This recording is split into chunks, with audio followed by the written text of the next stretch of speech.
We are live from Ford Field in Detroit, home of the Detroit Lions ahead of the 2024 NFL Draft. Everybody, welcome into your Denver Sports Daily for April 25th. Let's go. Taking you through your morning headlines, it's Denver Sports Daily with Rachel Vigil.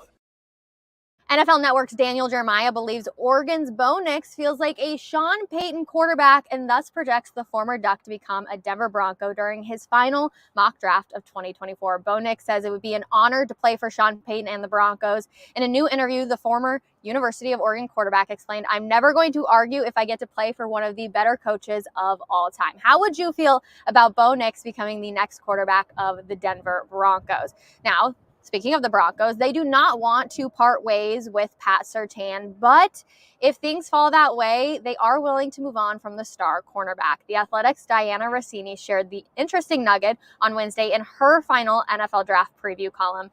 Denver had just picked up Surtain's fifth-year option, meaning any club that trades for him would have him under their control for 2 more seasons before negotiating a massive extension. They go on to say, and though moving up for a quarterback is still in play for the team, there is a limit to what the Broncos are willing to pay. But Sean Payton wants a QB. His philosophy going back to his days in New Orleans is, if you love a player, go get him. Most teams picking in the top 5 believe the Broncos could make a big swing with a package that could even include star cornerback and fifth-year option pickup Pat Surtain. So yes, it is a possibility that they could be moving on from him. Now, everyone knows that the Bears are drafting USC quarterback Caleb Williams with the first overall pick. But you won't hear them admit it until Roger Goodell is at the podium later tonight. At the team's pre-draft press conference, GM Ryan Poles told reporters, "We know what we're going to do, but everyone is going to have to wait until Thursday." Like, come on, we all know, just say Caleb. He's like the only quarterback you actually brought in. So was Poles warned to keep quiet by the NFL itself? There was a lot of questions that people are starting to answer. And he says, "No one has told me, so it's my personal deal. Let's have some excitement on Thursday," right?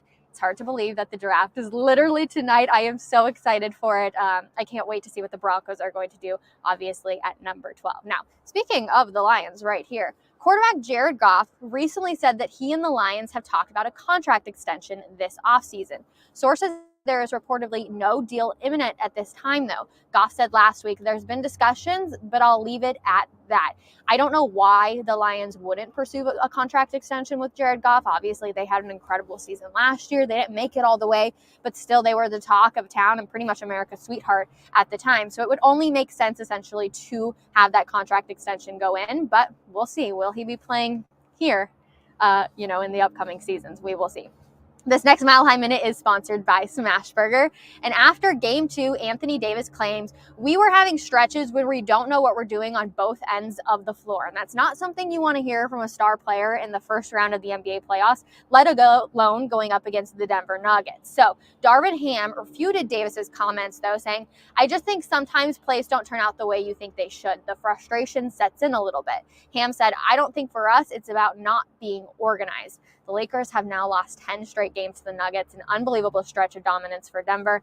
And Nikola Jokic and his teammates have Los Angeles figured out, even though they've had some close games. So Nuggets Nation, do not be worried if they end up losing 1 or possibly even 2 games here as they travel out to LA for the game tonight. I know it can be a little nerve-wracking when they go in, but Los Angeles has played relatively 2 good games despite them both going and losing here in Denver. But just have a breather, even if they lose a game tonight or on Saturday. Just take a breather, everybody. It's going to be totally fine. Now, with that being said, they do have a game tonight. That will be a 8 p.m. Mountain Time tip, so make sure you tune in. Again, like I said, Nuggets 2-0 so far in the series. The Lakers are 0-2. I can't believe it's also a game day. We got the draft and a Nuggets game day. How lucky are we?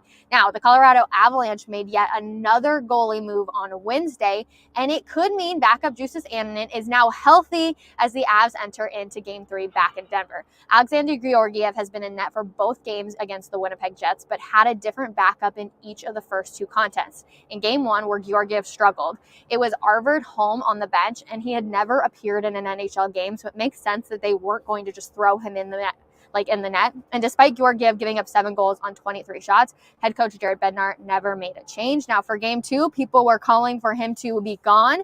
But Ivan Prospatov was called up from the Colorado Eagles, and Prospatov had played in 11 regular season games and was solid in the AHL down the stretch. So luckily the Avs didn't need him, as Georgiev was much better in game 2.